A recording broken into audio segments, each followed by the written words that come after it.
Okay, class, now as we go through the next couple sections in Chapter 7, we're going to see that we're going to work with this idea of percents. Now, we did percents a lot when we were in pre-algebra, so I'm kind of hoping to fly through this a little bit quick because it's something that should be very, very familiar to us. So let's go ahead here and look. The first thing we need to remember is how to go back and forth with percents, decimals, and fractions. Now, if we look up here and we see this word percent, does anybody remember from math past what percent means? Yeah, that per, okay, per. So we're going to realize it's going to be per 100. Okay, per 100. And we also know from back in chapter 1, when we see the word per, okay, that's one of our clue words for division. All right? And so the first thing you do, let's look and see what happens if I need to take each one of these percents that are on the board and write them as a decimal. So if we look at number 1, and we have 20%, well, since it's per 100, remember, we just have to move the decimal point 2 places. So this would be 0.20. All right, if I go down and look at number 2, I throw a fraction in there. Now, this would be a good time to review your fractional equivalents. Okay, I know that 1/2 is 0.5. So I'm going to go ahead and I'm going to write this as 67.5%. Okay, and then all I have to do is move my decimal point over 2 places, so we get 0.675. All right, we can do the same thing with 33 1/3. Okay, I'm going to make that 33.3%. Remember 1/3, it's a repeating decimal, but we're just going to say 0.3. All right, and if I move my decimal place over, 0.33. So that's pretty easy. Okay, we did that a lot in elementary school and last year in pre-algebra. Now, let's take this a step further and let's see what would happen if instead of a decimal, let's write them as a fraction. All right, so if I look at number 1, again, we've got 20%. Well, I'm going to change that to 20 over 100. All right, because we said percent is 100. And then all I have to do is reduce the fraction. And that's going to give me 1/5. Okay, 1/5. Now, let's look and see what would happen now. If I want a fraction, let's see what would happen if I wanted you to write that as a fraction in simplest form. Now, we could do this a couple of different ways. Okay, one way, again, we could go ahead and write this as 67.5 over 100. Okay. Oh, Mrs. Burton put an extra one because I was thinking ahead. Over 100. Now, the problem with that is I have a decimal in the numerator of the fraction. Can't happen. Okay? So that means I have to multiply the numerator by 10 to get 600, okay? And if whatever I do to the numerator, I have to do to the denominator. So now that puts me 675 over 1,000, okay? And now I can reduce that. What goes into both of those? Yeah, 25 is a good one. Okay, all right. Okay, so I think we end up with 27 over 100, okay? Another way to take care of this, that's a little bit different. If I look at number 3, okay, again, 3 is a repeating, 1/3 is a repeating decimal, okay? So one thing we can do is we could go ahead, okay, method number 2, we could go ahead and take this mixed number and put it into an improper fraction. Okay, and so we will see, so we've got 3 times 33 99. Okay? And we'll look at that a little bit later in another section. So we've got to be able to take these percents, write them as decimals, which I think is easy. That's just moving the decimal point over. And then we've also got to be able to write them as fractions. Now, my next slide I kind of threw in here as a reminder. And we're going to go ahead and look at this idea, again, to write percents as fractions. Okay, now, again, some of these you have memorized. Okay, we just looked at 1/5. Well, 1/5 is 0.2. Okay, 1/5 is 0.2. And if I move my decimal point over 2 places, we get 20%. Does anybody remember the fraction that goes with 3/4? Yeah, 0.75. And if I move my decimal point over 2 places, we have what? 75%. What happens with 1/2? Yeah, we're at 0.5, so we've got 50%. So if you have those memorized, it's going to save you a whole lot of time. All right, and if you go and Google a chart under Google Images, you'd probably find a nice one.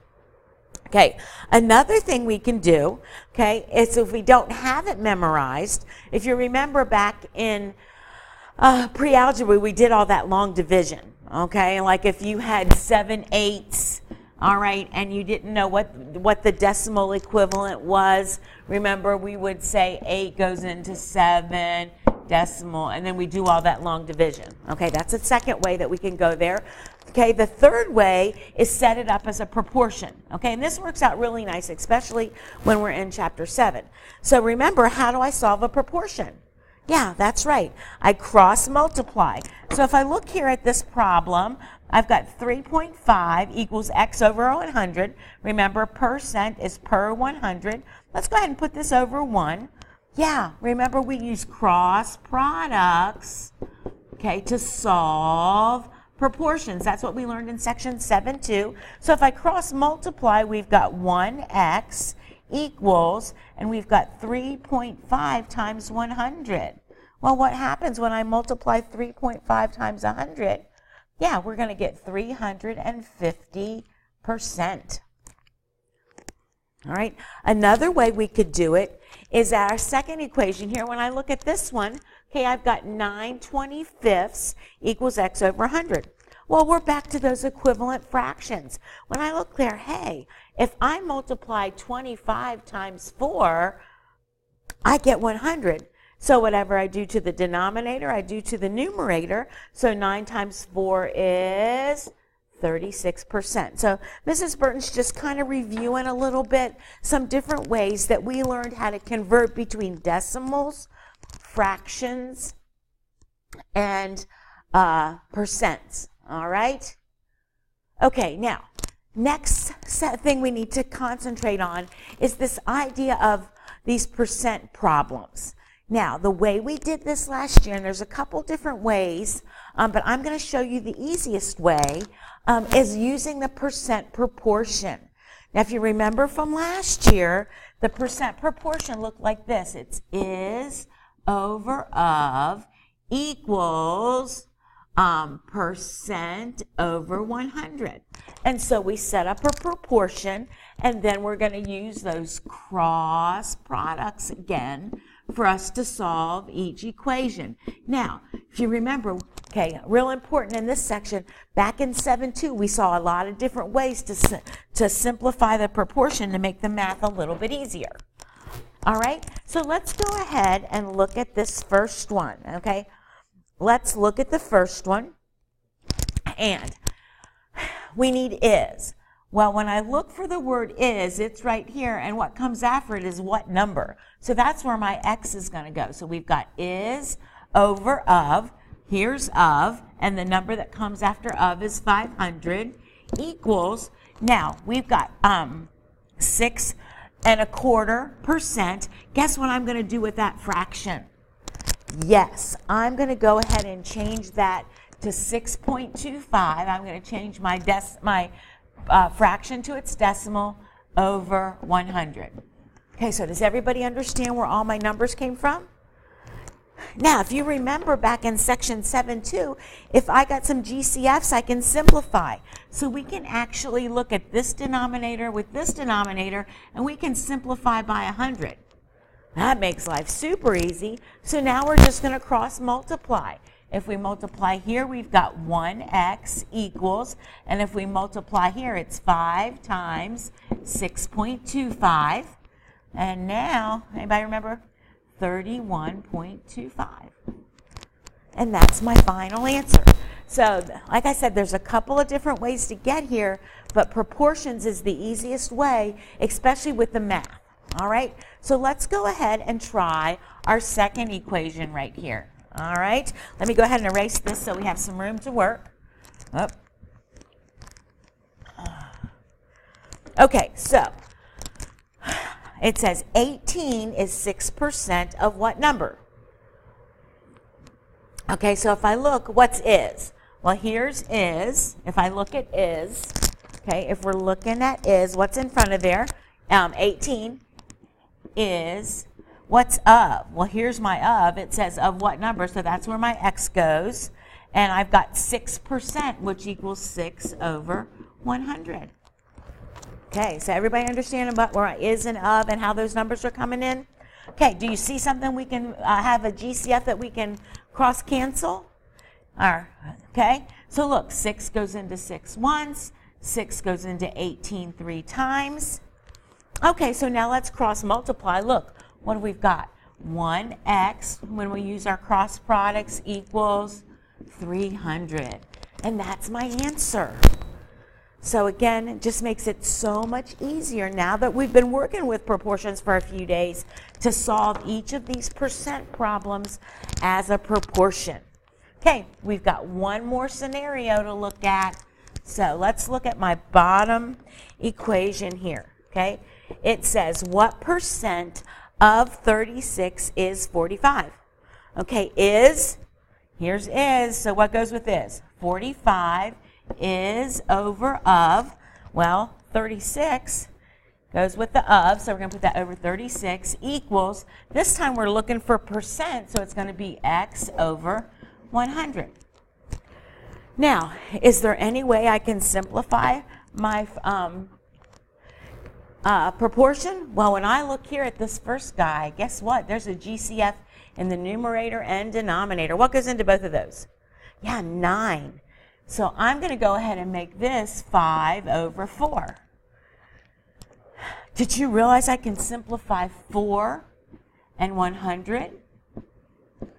Yes, and so now when I go to do my cross products, we've got 1 times x, which is 1x, 5 times 25. If you have 5 quarters, how much money you got? 125.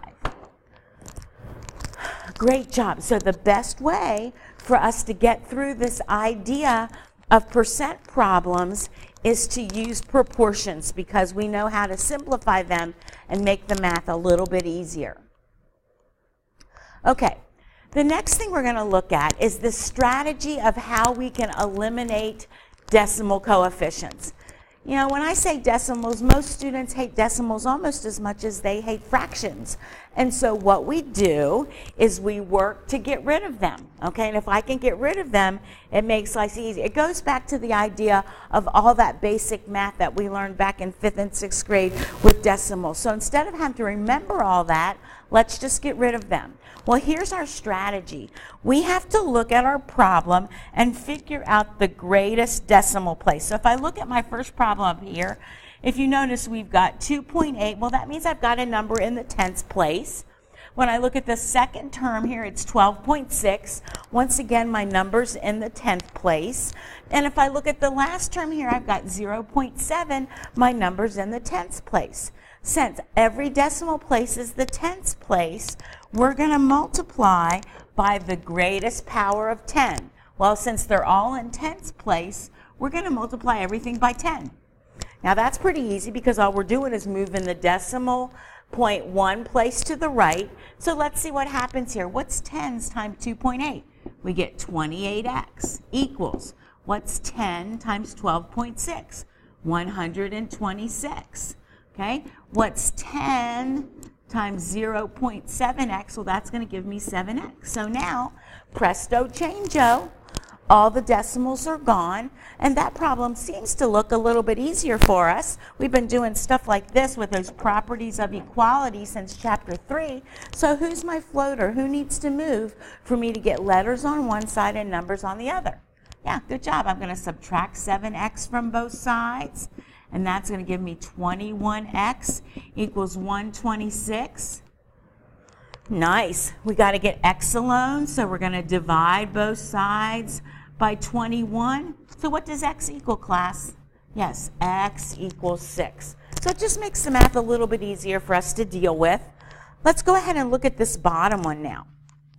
When I look at the bottom one, again, we've got to go through and look at each term and decide the greatest power of 10. So if I look there, if I look here, well, if I look at the first term, I'm at 1.2, and that's a tenths place. When I go to the second term, we've got 0.67. Well, that's the hundredths place. And then over here, we've got 0.02, and that's the hundredths place. So what do I need to multiply the greatest power of 10 to eliminate those fractions? Yeah. Okay, this time we're going to multiply by 100. Okay? So if I multiply 100 by 1.2, we're going to get 120x. Remember, however many zeros I have is how many places I have to move the decimal. If I multiply the second one by 100, we get plus 67. Now, do you remember when we dealt with fractions and we've got the decimal outside of my parenthesis? We're going to only multiply that 100 by the decimal outside, which is going to give me 2, and the parentheses comes down. Remember when we did that back in chapter 6? Okay, so now, what do we do next? Yeah, we got some distributive property going on. 120x plus 67. 2 times 3 is 6. 2 times negative x is negative 2x. Isolate the variable by inverse operations. I'm going to put my x's in front, so I think I'll add 2x both places. And so now I've got 122x plus 67 equals 6. Yes, we've got to get rid of the 67, so I'm going to subtract 67 using my inverse operations. So if I look here now, this cancels. We've got 122x equals. Now, when I look over here, different signs, subtract and put the sign of the greater. So this is going to give me negative 61. Yep, we got to get x alone. We get rid of that 122 by dividing both sides by 122. So when I look there, we've got x equals negative 1/2. And since we're working with decimals, you can give me a decimal back. I would also accept 0.5. Great job. Okay, now we've got one more slide, I think, to look at before we can go ahead and get started on our practice time today. So if we look here, let's look at this idea of a story problem. It says, during a sale at Dick's Sporting Goods, the store gave a 40% discount on sleeping bags. How much did Kyle pay for a sleeping bag if the original price was $75? Now, there's two different ways that we can solve this equation. The first way is probably the way that you are most familiar with from elementary school. So, if I have 40% off and the sleeping bag costs me $75, the first thing I need to do is I need to find 40% of 75. Well, there's a couple different ways I can do that. Okay, we could set up our proportion is over of equals 40 over 100. So we could set it up that way. The other thing, since it's 40% of 75, what does of mean? Multiplication. So we could take this decimal of 40% and change it to a decimal and get 0.4 of means times 75. So you can do either way. All right. I'm probably just going to go with the proportion here because it'd be easier. So if I look at this guy, what can we solve? Well, we can actually cancel those zeros out. And then we could, let's see, you want to do 5s? We've got 15 and 2. So what happens if I cross multiply? We've got 2x equals 4 times 15 is 60, so x equals 30. So we just calculated that 40% of $75 is $30. But we want to know how much he paid, so I have to remember to say, okay, it was $75. He's getting 40% off, which is 30. So I've got to remember to go back up there and subtract that $30. So that's one way to take care of it. Okay, solution number 2. Well, if I'm getting a 40% discount, how much of a percent am I paying? Yeah, so this is solution number 2. If I'm getting a 40% discount, all right, well, that means if it's 100% minus 40%, I'm paying 60% of the price. Okay, so once again, we have to find 60% of 75. We can do that 2 ways. We can make our proportion equals, this time it's going to be 60 over 10, over 100, I'm sorry, or we can make it 0.6 times 75. And I'm going to go ahead and do the proportion. So if I look here, let's see. Let's go ahead and cancel the zeros out, and then we'll do the 5 thing again. So this is going to be 15, and this is going to be 2. All right? And so we go through, and actually we will find out that we get the same answer. Okay, we're going to get 2x equals 180. Did I do that right? I wrote it down wrong. Anyway, we're going to find out we get the exact same answer of $45. So you decide which solution method you want to use. Now tomorrow we're going to take percent just a little bit further, but you may go ahead and start your homework.